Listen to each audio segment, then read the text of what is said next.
नमस्कार, मी विठ्ठल बाडमुके. न्यूज 24 महाराष्ट्र लाईव्हच्या महासंग्राम लोकसभेचा या विशेष कार्यक्रमात आपलं सर्वांचं स्वागत आहे. मी आता दिंडोरी लोकसभा मतदारसंघात आलेलो आहे, नैताळे गावामध्ये. नैताळे खरं तर केंद्रबिंदू आहे, कारण या गावातील मतदार असतील किंवा जे काही खरं तर आजूबाजूचा जो परिसर आहे या ठिकाणी सर्व शेतकरी वर्ग मोठ्या प्रमाणात आहे. खरं तर दिंडोरी लोकसभा मतदारसंघ जो आहे तो शेतकऱ्यांचा लोकसभा मतदारसंघ म्हणून ओळखला जातो. येथील अनेक प्रश्न होते, मात्र या प्रश्नांवर शेतकऱ्यांचं समाधान झालेलं नाही आहे. त्यामुळे या निवडणुकीत कोणाला फटका बसवणार, खरं तर आपण बघतोय की एक टॅगलाईन सध्या फिरते, कांदा कोणाला हसवणार आणि कोणाला रडवणार. केंद्रीय राज्यमंत्री भारती पवार या मतदारसंघाचं नेतृत्व करत होत्या, मात्र त्यांच्या कामावर जनता समाधानी आहे का या संदर्भात मी जाणून घेणार आहे. आपल्यासोबत खरं तर ज्येष्ठ नागरिक आहेत, काही तरुण वर्ग आहे, विविध भागातले परिसरातली लोक या ठिकाणी जमा झालेली आहेत आणि त्यांचा नेमका कौल यावेळेस कोणत्या उमेदवाराला जातोय. आपण बघतोय की दुरंगी जी लढत आहे ती दिंडोरी लोकसभा मतदारसंघात होत आहे. एकीकडे भगरे सर आहेत आणि एकीकडे केंद्रीय राज्यमंत्री भारती पवार आहेत. त्यामुळे एकंदरीत जर आपण बघितलं तर या मतदारसंघाचा पाहिजे तसा विकास झालेला नाही आहे असं नागरिकांचं मत आहे. त्यामुळे यावेळेस काय होतं आणि नागरिकांचं मत काय आहे ते आपण जाणून घेणार आहोत. काय सांगाल तुम्ही, यावेळेस काय वाटतं तुम्हाला, कोणाला मतदान द्यावं? भगरे सर. का नेमकं भगरे सरांना का द्यावं? मागच्या 5 वर्षात त्या भारतीताईंनी फक्त कमिशन एजंटचंच काम केलं, बाकी असं शेतकऱ्यांसाठी काही ठोस निर्णय घेतले नाही. कांद्याचं असेल, दादांचं मत आहे की ठोस असे निर्णय घेतलेले नाही आहे. काका, तुम्हाला काय वाटतं की हे नेतृत्व, यावेळेसचं नेतृत्व लोकसभा मतदारसंघाचं कोणी करावं असं काय वाटतं? भगरे सर सर्वसामान्य माणूस आहे. त्यांनी जिल्हा परिषदला ते निवडून आले होते, चांगलं काम केलं. आमचे खासदार, माजी खासदार भारतीताई पवार यांना आम्ही मतदान दिलं होतं त्यांना, पण त्यांनी कांद्यावर एकही शब्द कधी बोलले नाही.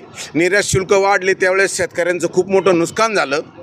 गेल्या वर्षी टमाट्याचा सीजन चालू झाला असताना या BJP सरकारनं तुमचा तो नेपाळचा टमाटा आयात न करता फक्त बातमी दिली आणि ते 2500, 2700, 3000 विकणारे टमाटे 1-2 तासामध्ये 500 ते 600 रुपये विकायला लागले. लोकांचे लाखो रुपयाचं नुकसान झालं. शेतकरी इतका पिचलेला आहे. पण एकीकडे भाजप जो पक्ष आहे तो दावा करतोय की आम्ही विकास केलाय.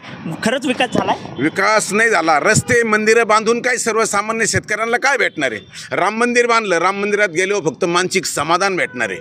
राम तुम्हाला भाकर आणून देणार नाही. आपण थोडक्यात घेऊया, तुमचं काय मत आहे काका? आमचं मत, कांद्याला भाव नाही, शेतकरी पूर्ण पिळून आणि खताचे भाव वाढले भयंकर. शेतकऱ्यांनी काय करायचं? एकंदरीत शेतकऱ्यांचे प्रश्न आहे. हां, सोयाबीनला मार्केट नाही, कांद्याला मार्केट नाही आणि खताचे भाव खूप वाढलेले. बरोबर. तुमचं काय मत? रेट वाढ, मत त्याचे खताचे भाव वाढले, डिझेल वाढलं, पेट्रोल वाढलं, शेतकऱ्याच्या मालाला भाव नाही. पण तुम्हाला वाटतं का भगरे सर विकास करतील या मतदारसंघाचा? 100% करतील.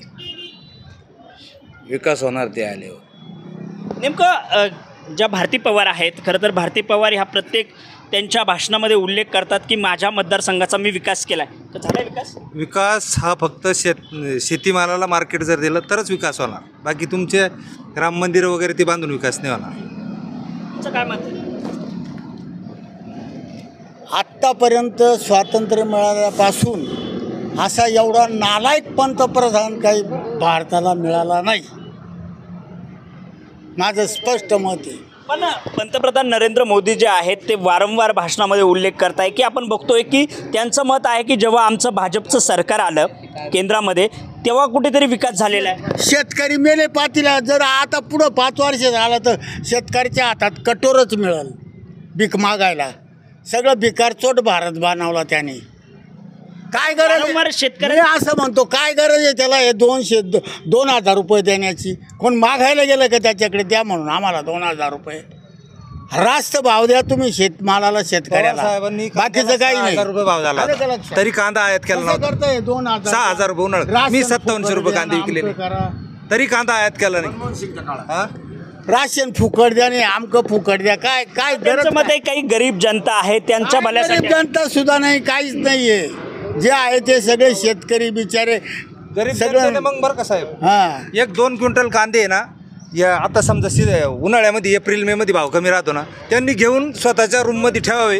त्याच्यात किती सडगाण होती, किती तुमचा मुद्दा लक्षात आलाय. मुळात BJP सरकार शेतकऱ्याच्या विरोधी, शेतकऱ्याचं काहीच कामाचं नाही. पण बीजेपी सरकार म्हणतंय की आम्ही सत्तेत आल्यानंतर शेतकऱ्यांचे अनेक प्रश्न सुटले. नाही, काहीच नाही. फक्त त्यांच्या बोलायच्या गप्पा आहे या. असं खोटं बोलतं, खोटं रेटून बोलायचं, खोटून बोलायचं, खोटं बोलायचं, रेटून बोलायचं. तुमचं काय मत आहे? तुतारी मागच्या वेळेस आम्ही भाजपला पण एक असा देखील आपण सूर बघतोय की शरद पवार सत्तेत आलं तर तेव्हा शेतकऱ्यांचं कुठं भलं झालं असंही म्हटलं जातं. नाही, आमचं भलं झालं आहे ना. आम्हाला NHB scheme, tractor subsidy, drip subsidy, सामूहिक शेततळे, शेतमाल भाव आम्हाला भेटला आहे. निपाट तालुक्यात तर पूर्ण फायदा भेटलेला आहे. पवार साहेब चांदवडला कांदे फेकला ना. आपण बघतोय ना की खरं तर कांद्याचा प्रश्न जो आहे तो मोठा होता, कारण हा जो भाग आहे हा कांदा पिकवणारा भाग आहे आणि या भागामध्ये जेव्हा कांद्या निर्यात बंदी जेव्हा करण्यात आली तेव्हा मोठ्या प्रमाणामध्ये शेतकरी जे होते ते आक्रमक झालेले होते. दादा तुमचं काय मत आहे एकंदरीत? माझं प्रामाणिक मत असं आहे की त्यांनी इलेक्शनच्या वेळेस सांगितलं होतं की आम्ही प्रत्येक वर्षी 2 कोटी युवकांना रोजगार देऊ म्हणून, पण त्यांनी गेले 10 वर्षामध्ये 20 कोटी बेरोजगार तयार केले. युवकांसाठी ते काहीच करत नाही, अकार्यक्षम ठरले ते. राम मंदिराचा मुद्दा गाजतोय. आम्ही राम मंदिर बांधलेलं आहे, गेल्या अनेक वर्षांचा जो काही प्रश्न होता तो मार्गी लावला. त्या विषयाकडे कसं बघता? हे बघा, राम हा आमच्या हृदयात आहे, आमचं दैवत आहे, त्याबद्दल आम्ही त्यांचे आभारच मानतो. परंतु मंदिराचं बघताना, धर्माचं बघताना जो शेतकरी सर्वसामान्यांचं पोट भरतो त्याच्याकडे बघितलं पाहिजे. लोकांचे पोटं भरता भरता त्यांना आत्महत्या करायची वेळ आली, याच्याकडे बघायला कोणाला वेळ नाही. आणि जे भारती पवार म्हणत आहे की आम्ही विकास केला आहे मतदारसंघामध्ये, तर आज पेपरला मी वाचलं का त्यांची मागच्या पंचवार्षिकची संपत्ती आणि आत्ताची संपत्ती याच्यात डबल टिबलने वाढ झालेली. हा विकास हा त्यांचा वैयक्तिक स्वतःचा झालेला आहे, हा सर्वसामान्य शेतकऱ्यांचा झालेला नाही. आपण बघतोय की मतदारांचं मत आहे की भारती पवार यांनी स्वतःचा विकास केलेला आहे, तो मतदारांचा झालेला नाही आहे, शेतकऱ्यांचा झालेला नाही आहे, सर्वसामान्य नागरिकांचा झालेला नाही. दादा तुम्हाला काय वाटतं, कोणाला मतदान करणार यावेळेस? यावेळेस बगरे सरांना. बगरे सरांना का बरं? कारण जो पंतप्रधान आपल्या बायकोला सांभाळू शकला आणि तो देशाला काय सांभाळणार आहे. त्याच्यामुळे सगळी महागाई झाली. त्याच्यामुळे जे काही काँग्रेसच्या राज्यामध्ये जे रेशन मिळत होतं, साखर मिळत होती, तेल मिळत होतं, गहू मिळत होते, तांदूळ मिळत होते, यांनी फक्त मका दिला. आम्ही काही जनावर आहे का त्यांचा मका खाऊन? ते याच्यामुळे ना भाजपचं सरकार पाडायचं आहे, काँग्रेसची सत्ता आणायची. अजून देखील काही मतदार आपल्यासोबत आहेत, तुम्हाला काय वाटतं? माझं असं मत आहे, आम्ही मागल्या 2 वेळेस या मोदी सरकारला मतदान केलं होतं. ते कशाच्या भरोश्यावर केलं होतं? मोदीने आम्हाला चाटा मारल्या का स्वामीनाथन आयोगाप्रमाणे तुमच्या शेतीमालाला बाजारभाव देऊ. त्यांनी या पिंपळगावच्या सभेमध्ये असं सांगितलं होतं का महाराष्ट्राचा कांद्याचा पकोडा खाऊन मी मोठा झालेलो आहे, तुमच्या कांद्याला विकायला अडचण येणार नाही, सोयाबीन विकायला अडचण येणार नाही. फडणवीसने मागं त्या पाशा पटेलबरोबर एक यात्रा काढली होती, त्या यात्रेमध्ये 9,000 रुपये सोयाबीनला भाव मागितला होता. आणि आज जर 4,000 रुपये या शेतकऱ्यांच्या घरामध्ये 100 क्विंटल स्टॉक आहे सोयाबीनचा, ती 4,000 रुपयानं या मोदीने बाहेरून पामतेल आयात केलं, त्याच्यावर फक्त 5% टॅक्स ठेवला. पहिला तो 35-40% टॅक्स होता. त्यामुळं शेतीमालाला बाजारभाव भेटायचे 8,000 10,000 सोयाबीन होती. आणि राहिला प्रश्न शेतीमालाला कुठल्याही बाजारभाव नसल्यामुळं या शेतकऱ्यांच्या मागे एक अशी व्यथा तयार झाली साहेब का शेतकऱ्यांच्या मुलांना मुली द्यायला तयार नाही. आज कोणताही सर्व्हिसवाला जर असला ना, यांनी जो उल्लेख केलेला आहे, मी थोडं त्यांना थांबवतो. यांनी जो उल्लेख केलेला आहे तो अगदी बरोबर आहे, कारण हा जो ग्रामीण भाग आहे ना, या भागामध्ये शेतकऱ्यांच्या मुलांना मुली मिळत नाही. त्याचं कारण असं आहे की आपण बघतोय की शेती करणारा वर्ग आहे, मात्र शेतीमध्ये हमीभाव मिळत नाही. जे पैसे आपण त्या शेतात टाकतो तिथून कोणतंही उत्पन्न मिळत नाही. मग त्यांनी कसं जगायचं, कसं राहायचं, यामुळे हा मोठा प्रश्न आहे. काय वाटतं एकंदरीत? मी आता त्या प्रश्नावर असं बोलणार आहे, आता माझ्याकडं मुलगी आहे लग्नाची, परंतु मी ती शेतकऱ्याच्या मुलाला द्यायला तयार नाही. कारण का त्या शेतकऱ्याला शेतात कष्ट करून त्याला त्याची उपजीविकासुद्धा भागवता येत नाही, त्याच्या मुलाला शिक्षण देता येत नाही, त्याला कुठला आजार झाला तर या आजारावर तो उपचार करू शकत नाही, त्यालासुद्धा लक्झरी जीवन जगावं वाटतं. या देशातला तो नागरिक आहे आणि ह्या देशातला जो पोशिंदा आहे तो हा फक्त शेतकरी आहे. तुम्ही नोटा खाऊन जिवंत राहू शकत नाही. मोदीला सुद्धा अन्नच लागणार. हमी भावाचा जो विषय आहे हा आत्ताचा विषय नाही, हा अनेक वर्षांपासूनचा आहे. अनेक वेळा आपण बघतोय वेगवेगळे आयोग आणण्याची मागणी केली, पण ते कोणतंही सरकार पूर्ण करत नाही. स्वामीनाथन आयोगाच्या नावावरतीच हा मोदी सत्तेवर आला होता, खोटं बोलून सत्तेवर आला आणि शेतकऱ्यांची इतकी भयानक अवस्था केली का कोणत्याही शेतकऱ्याकडे जाऊन बघा, त्या शेतकऱ्याकडे पहिले जे समृद्धी होती ना 10 वर्षापूर्वीची, ती समृद्धी आज राहिली नाही. त्याला पहिले या शरद पवार जे कृषी मंत्री होते ना, आम्हाला बाग लावण्यासाठी एक NHBचं प्रकरण केलं जायचं.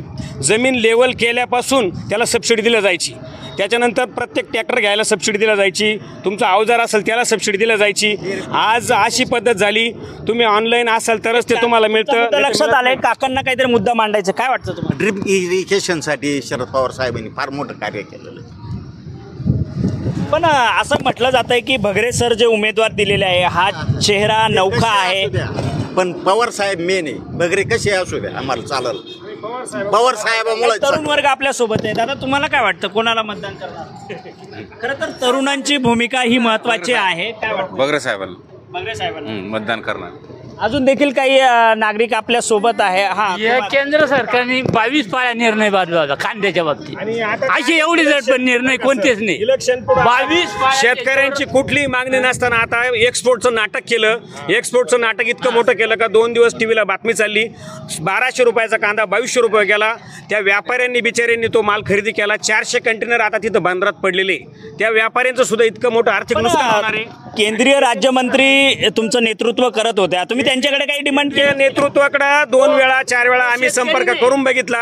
केंद्रीय नेतृत्वावर आमच्यावाल्या मोदीचा इतका प्रेशर आहे का तो एक शब्द सुद्धा बाहेर काढू शकत नाही. जर बोलायला जावा तर पुढलं तिकीट रद्द होतं. त्याच्या त्या दबावापुढं शेतकरी नाही आणि त्या शेतकरी नाही तो केंद्रीय मंत्री असताना सुद्धा आमच्या जो मतदारसंघ आहे हा कांदा आणि द्राक्ष उत्पादक मतदारसंघ आहे. तुम्हाला सांगतो, कलकत्त्याला कांदा न दिल्यामुळं त्या कलकत्त्याच्या सरकारने आपल्या त्या कांदा सोयाबीन जे बांगलादेशला जो आपला संत्रा जायचा ना तो डायरेक्ट घेणं बंद केलं. म्हणजे त्यांनी द्राक्षही घेतले नाही आणि कांदे घेतले, कांदा न दिल्यामुळं मोसंबी घेतली नाही. म्हणजे ह्या कांद्यामुळं संत्रा उत्पादकाचं नुकसान झालं, द्राक्ष उत्पादकाचं झालं. आज प्रत्येक शेतकऱ्याच्या घरामध्ये सोयाबीनचे कट्टे भरलेले. खरं तर हा जो मतदारसंघ आहे हा शेतकऱ्यांचा मतदारसंघ आहे आणि आपण बघतोय की या शेतकऱ्यांची निराशा झालेली आहे. त्यांचं मत आहे की वारंवार आम्ही सरकारकडे मागणी केलेली आहे मात्र कोणत्याही प्रकारचं समाधान मिळत नाही आहे. नेमकं मी आता पुन्हा एका प्रश्नावर जाणार आहे. काका, सध्या राज्यामध्ये जे राजकारण सुरू आहे त्याबद्दल तुम्हाला काय वाटतं? हे राजकारण सगळं फोडाफोडीचं झालं. शिवसेना फोडली फडणवीसना, त्याच्यानंतर पवार साहेबांचा पक्ष फोडला राष्ट्रवादी. अजितदादाचे तो घोटाळा 70,000 कोटीचा जेलमध्ये गेले असते पण त्या तिकडे गेले एकदम शुद्ध झाले. लोकांचे इतकं शेतकऱ्यांचे आत्महत्या करताय. याच्यामध्ये कुठेतरी चूक मतदारांची होती असं वाटत नाही तुम्हाला? मतदारांची काय चूक होती? मतदारांना आशा होती का मोदी सरकारनं आश्वासनं दिलेले ते पूर्ण करतील पण त्यांनी काहीच पूर्ण केलं नाही. फक्त राजकारण फोडाफोडीचं चालू केलं. हे तुम्हाला काय वाटतं यावेळेस कोणाला मतदान करणार? महाविकास आघाडी. का बरं? शेतकऱ्यांचा विषय. एकंदरीत आपण जर बघितलं तर या सर्व दिंडोरी लोकसभा मतदारसंघातला कल हा महाविकास आघाडीच्या उमेदवाराकडे आहे आणि त्यांचं मत आहे की केंद्रीय राज्यमंत्री असलेल्या भारती पवारांनी आमचा विकास केलेला नाही आहे आणि आमचा जो काही कांद्याचा प्रश्न असेल किंवा इतर जे प्रश्न असतील ते अद्यापही सुटलेलं नाही आहे. त्यामुळे आपण एकंदरीत जर कौल बघितला तर हा महाविकास आघाडीच्या दिशेने दिसतोय. कॅमेरा पर्सन चेतन सम, विठ्ठल भाडमुके, न्यूज 24 महाराष्ट्र लाईव्ह, नैताळे, नाशिक.